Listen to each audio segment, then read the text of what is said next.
Normal. Po.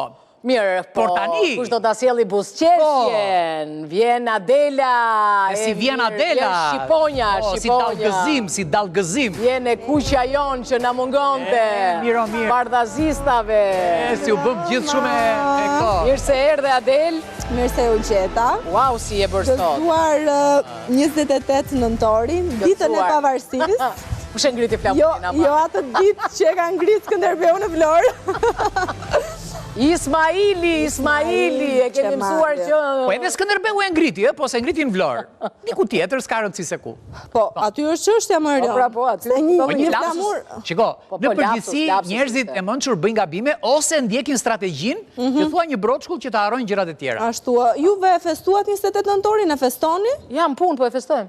Po, jemi live. Kemi ngrit flamurin e bardhazisë sot. Jo, se jam shumë kurioza. A vazhdon si tradit kjo e drekave, darkave, fundjavave për 28-29? Sot për shembull isha për një drek me ca miq tanë që shqiptar të Kalabrisë, unë ndjeva shumë mirë mes tyre.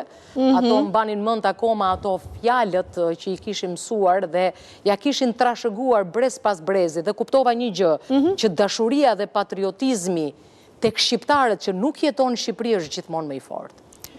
Jam shumë dakord, është më vërtet. Dhe këtë gjë kam provuar kur kam jetuar jashtë, por nga ana tjetër është ajo që ju thatë pak në hyrje, që ne jemi kuqezi fizikisht edhe në shpirt në datën 28 dhe 29 dhe pastaj nga hëna shohim biletat. Biles do të them një të bukur, sidomos në 31 nëntor, jemi më patriot se kur. Lëre ç'ke do më bëjnë me ata e di unë. Lëre. Të bëjnë me. Unë jam shumë e lumtur se sot edhe pijen nga lajthiza, ma pas keni sjell të kuqe.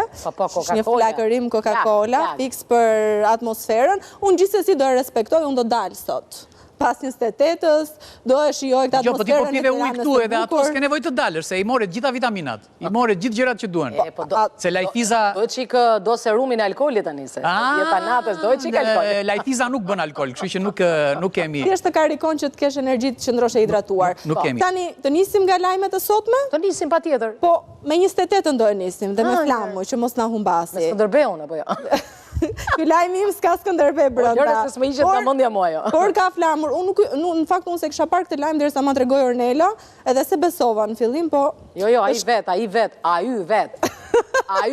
Është kutër e Çameti. Atëherë, sondazhi i parë, shqiptarët, pra ne, të dashur bardhazista, ne shpenzojmë më shumë para për të blerë flamuj për festat e 28-29 nëntorit, se sa shpenzojmë për zbukurime dritash për Krishtlindje dhe Vitin e Ri. Po mirë, kjo është një gjë e mirë. Kjo është një gjë shumë e mirë. Nëse është e vërtet, kjo unë do jem dakord 100%. Unë votoj për këtë lajm që t'jeti vërtet. Po pëse çfarë diferencë bën? Edhe 28 edhe Krishtlindja... Ose flamurin tani mund ta përdorësh si kostum. Flamurin mund të mbulosh makinën, mund të mbulosh gropat në mur, mund të veshësh balkonin, mund të lësh komshiun, mund të pelerin. Po, çfarë të duash, flamur, duhet të ketë flamur pafund për mendimin tim. Biles edhe ai flamuri që bëri atë gabimin është i falur vetëm se ka mbrin flamur. Mendoj vetëm për këtë.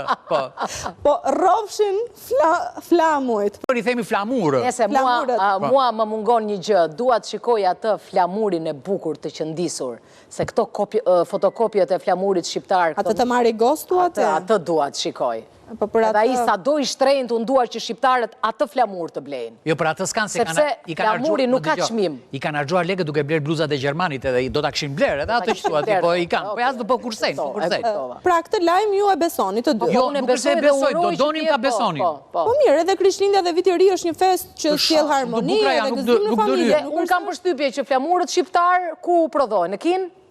Po, besoj pjesa më e madhe në Kinë. Tani, kinezi nuk e di se si e kemi bërë ne, me ç'gjak e kemi bërë ne atë flamur. Prandaj them që flamuri duhet jetë një objekt, jo flamur noka, flamuri. Duhet jetë një objekt që të prodhohet këtu dhe të prodhohet ashtu bukur, si që ishte në kohën e Marigos. Vetëm do i rritet vlera, Ornela, s'do kemi mundësi pastaj që ta varim kudo në çdo tep. Është punëdore, është handmade. Okej. Vazhdojmë me lajmin e dytë që kap Ornelën, mua dhe kemi një grua tjetër këtu në studio. Ja. Ku na kap nga këmba, nga dora, nga... Po na kap kështu, nga maja floku deri në gishtin e vogël të këmbë. Sipas një studimi, numri grave psikopate është 5 herë më i lartë. Ne kemi punë me psikopatin, po ne jemi gra. Kështu që numri i grave që kanë tendenca për të pasur i qik psikopati brenda, shkarje. Po Shqipëria është futur në këtë se po edhe Shqipëria, disa vete edhe Shqipëria. Po? Një në tre. Dëgja, unë them që këtë... Pse mendon kështu për Shqipërinë? Ti mendon që në Shqipëri ke vajza më shumë psikopate se jashtë në botë? Jo, unë mendoj që ti ke parë se çfarë bëjnë ato nëpër trenat e Europës e të Amerikës? Unë mendoj se do të përgjigjem psikopatisë burrave që është për çështje barazie. Okej, e drodhi. Jo, se drodha unë, drodhi shoqëria. Është lajmi nxjerr nga meshkujt, nga burrat, sepse ata duan që ore, gruaja të skanon me një shikim. Ashtu, a? Po, unë mendoj që një grua e zgjuar e skanon burrin kur e tradhton me një shikim. Sa vjen ai dhe thotë, je çmendur. Kështu që ata i hapin këto lajme për gratë. E bëjnë kastile për të na marrë kalon nga. Është një mënyrë mbrojtje, kështu që ky studim nuk është i drejtë, kam thënë. Po të tha gruaja po të vëzhgoj? Është manipuluar nga burrat. Po të tha gruaja po të vëzhgoj, ëngre? Studim, po. Po është duke të bërreze, po të bërreze. Po fiks po të ka bërreze, edhe ne vërtet s'na shpëton asnjë gjë. Gjithsesi në fund do e zbulojmë është i vërtet apo jo dhe shkojmë tani tek lajmi i tretë, që është shumë. Para se të shkojmë te lajmi i tretë. Ku do na çosh? Te kafeja jote preferuar. Është vetëm nam-nam. Është vetëm nam-nam dhe të tregoj diçka, unë kafe nuk pi, por pi vetëm nam-nam të premteve. Pi vetëm çdo të premte para se të vi këtu, unë pi nam-nam. Po se nam-nam të pedh në atmosferë. Po nam pra. Është si ato raketat. Raket mo raket. Po. Tani do shkojmë sik në Turqi si raket. Çka ka Erdogani? Shumë të konservator, se s'po më vinte fjala, se me kë po niste, po s'po më vinte fjala. Atë keqe, mos të to fjalë tjetër. Nga sot e tutje, me shumë mundësi, në Turqi, në momentin që bashkëshorti ose partneri do i bëj like foto si një gocë tjetër, divorc? Kjo do të konsiderohet tradhti, mungesë besnikërie dhe po, mund të konsiderohet një provë për të shuar në divorc dhe për të ndarë pasurinë.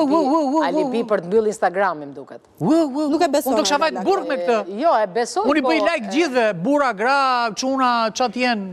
Po, nuk mendoj që ti Nuk mendoj që ti Ata që kam mish, i konsideroj mish dhe i bëj gjithmonë like. Ata që si kam, nuk i do. Po kjo nuk është për mish, kjo është për ato like-et ku ti shet 2 metër shal, të shtrien një qarqaf të bardhë. Faj është imi, është faj asaj që nxjerr, jo faj im që i lloj. Faj jotë është kur i bën like, se faj asaj që i nxjerr, pra do të thotë thua të mos e pëlqejmë të bukurën e. Po mira, a është kjo një mungesë respekti ndaj partneres ose partneri dhe në rastin kur ti e bën këto like-et me meshkuj? Jo, nuk është mungesë respekti, unë mendoj që mungesë respekti është edhe kur e shikon në rrugë. Që kaloni bukurosh edhe ta, koka? Po është një rregull që thotë kështu. Kthej kokën vetëm 2 herë, po e ktheve të tretën e ëngre. Vetëm kështu thuhet. Jo më shumë se 2. E treta kthehet kështu me lezet. Mirë, votoni pak tani. Unë votoj për lajmin e parë. Janë 2 lajme të vërtet. I pari dhe i treti?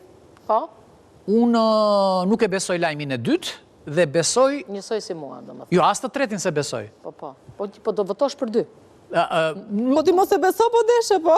Unë dua që shqiptarët argjojnë lek për flamuj. Po, për këtë po. Si shkojmë në sondazhin, e? Si shkojmë në sondazhin. Hera e parë që ju nuk godisni. As një fare? Fare? Kush e tha që është i vërtet lajmi i tretë? E ka gjetur. Ornela tha po. Po, një e ka gjetur Ornela, ti Erion, një... Unë hiq. Ti hiq, jashtë orbite. Në fakt, edhe pse... I do ato 500. Në fakt, edhe pse është pak për të shqetësuar, lajmi vërtet është lajmi i dytë, që është rritur me 5 herë numri grave psikopate. Po, studimi është manipuluar nga burrat. Kjo pastaj duhet të bëhet një studim i dytë për këtë. Dhe gjithashtu lajmi vërtet është ai i Turqisë, ndërkohë kjo e flamurit për fat të keq nuk është ende, por pas argumenti dhe mënyrës se si ti e shpjegove, shpresojmë që vërtet flamujt të fillojnë të prodhojnë në Shqipëri, le të paguajmë pak më shumë, ne nuk e kemi problem të paguajmë as këto biletat e shtrenjta në stadium. Do ta bëje si biznes, Adele? Po s'm kishte shkuar mendja, po do më shkonte, ë? Po do të shkonte shumë, patjetër. Thjesht do mendoja ku do vishja flamurin që ta shistja mirë. Unë kam vërej që ti je shumë patriote. Jam patriote. I do shumë shqiptarët e Kosovës. Jo, fletë shumë. Po i dua. Fletë shumë pasion për... Flas. Edhe ne i duam. Edhe të Malit të Zi duam. Po, e di pse e thot këtë? Se kam një orë shukur kam ardhur. Që vetëm ato këngët të gjonë. Ne bënim prova, vetëm ato këngët të gjonë. Vetëm këngë patriote. Po janë të Shqipërisë ato, për festën e flamurit, ato janë për efekt TikTok-u. Atere, mesazhi... Unë do doja një urim sot nga Adela. Po. Unë... Po, jo mesazh, po urim. Unë do doja që shqiptarët të jenë të lumtur ku do ndodhen. Për mua patriot nuk të bën se ku ndodhesh fizikisht, nuk të bën as kjo që lesha që kanë vendosur unë në kokë, nuk të bën as të vishesh ku që zi. Patriot të bën të respektosh adhetarët e tu, të respektoj unë Erionin, të respektoj Ornelën, të respektoj vëndin tim, mos i bëj keq vëndin tim. Pastaj se ku unë do zgjedh ta kaloj jetën dhe si do vishem dhe çfarë do vendos në kokë, kjo mendoj që nuk ka rëndësi as pak. Adela, bëf shqef sonte, Faleminderit shumë. sepse Tirana është ndezur, ndërkohë që ne do të vazhdojmë bardazin këtu. Faleminderit Adel, miru takofshim të javën e ardhshme. Mirë, do të shkojmë në publicitet dhe me njëherë ju pres këtu në Vënçe.